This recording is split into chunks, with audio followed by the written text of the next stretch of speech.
স্বর্ণময়ীর mini ব্লগসে তোমাদের সবাইকে স্বাগত জানাই।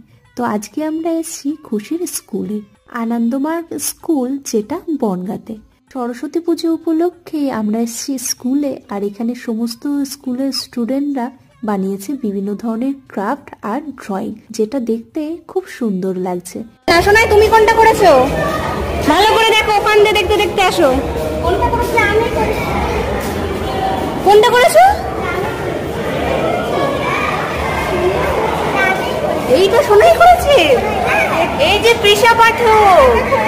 এই ক্রাফটটা বানিয়েছে সোনাই, যেটাতে মাম্মা একটু হেল্প করে দিয়েছে। তো বিভিন্ন বাচ্চারা কত সুন্দর সুন্দর জিনিস বানিয়েছে, এখানে স্কুলের স্যারেরা আছে, সমস্ত কিছুই তোমাদের সাথে একটু শেয়ার করলাম। আমার তো এগুলো খুবই ভালো লাগে, যেহেতু আমি বিভিন্ন ধরনের ক্রাফটের জিনিস বানাই, বিভিন্ন ধরনের ড্রয়িং করি, তো এই জন্য আমার তো এগুলো দেখতে